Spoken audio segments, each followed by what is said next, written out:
So you buy a Quest 2 or you recommend a Quest 2 to a friend or family member. What are those killer games you or they need to buy? The standalone games they don't need a PC for. What are the Quest 2's killer apps? Here are my top 8 in no particular order. Walkabout Mini Golf. This is the essential game for everyone. It's a pure, simple mini golf experience with tactile, sensitive and realistic physics, but it also has some of the most beautiful courses and vistas you can find on the Quest 2. It also happens to be one of the most updated games I've owned on the platform, with not just several additional courses but also tie-ins with other properties like Myst, Jim Henson's Labyrinth and 20,000 Leagues Under the Sea from Jules Verne. They recently launched the Upside Town, which I've yet to try but reminds me of Inception. Also, a lot of people don't know this, but it's one of the best casual multiplayer experiences, not just locally but with other Quest users. I've played many around with my mates and it's brilliant. I've tried to keep shooters to a minimum on here, so I think Population 1 covers all bases. A tight, snappy battle royale in the realm of Fortnite. Your typical mode being squad based with 2 other players in your team surviving against 15 other players or 5 other squads, all while the zone closes around you across a sprawling map. Typical VR shooter mechanics apply. The huge selection of guns and aiming to be hyper realistic.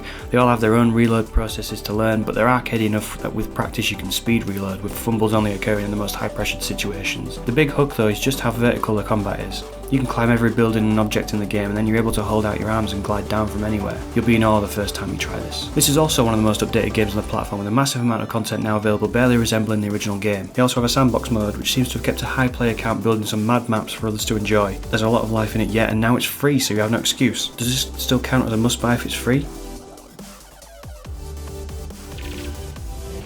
The Room VR, a dark matter, really surprised me. It's a graphically impressive, dark and atmospheric puzzler which hits the sweet spot on difficulty. You play as a police detective in London in the early 1900s, investigating the disappearance of an Egyptologist, starting in a small office and then spiralling out into all manner of huge and varied locations. I think puzzle games in particular suit the VR medium very well, and this is an example of one of the best. It has a very creepy, unnerving undertone and is still one of the best looking games on Quest. It has a decent length to it at around 4 to 6 hours. If you're worried about the difficulty, there is a handy hint system with a timer that doesn't just give you the answer immediately, but smartly provides hints to help guide you into using your own brain still. It's a system which doesn't completely remove the satisfaction from progression. You also have a few tools to really shake up gameplay from time to time, particularly an awe-inspiring shrinking system you're going to have a lot of fun with. At the time of recording, this is also 32% off on the Oculus store, so bag it while you can.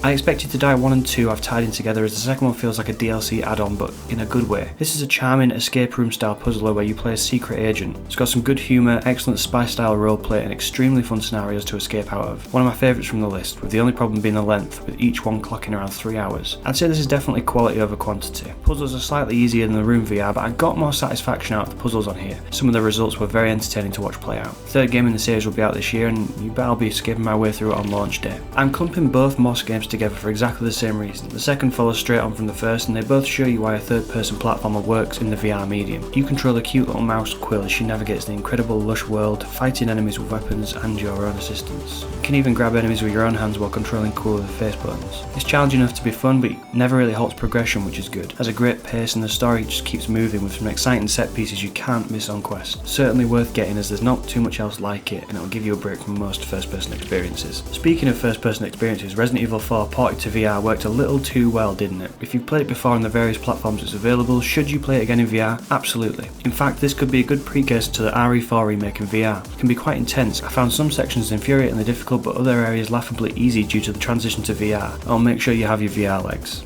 It's a solid and fairly long single player experience to get your teeth stuck into, which is something the Quest has always been lacking. Absolute must buy. More action than horror, so don't fret.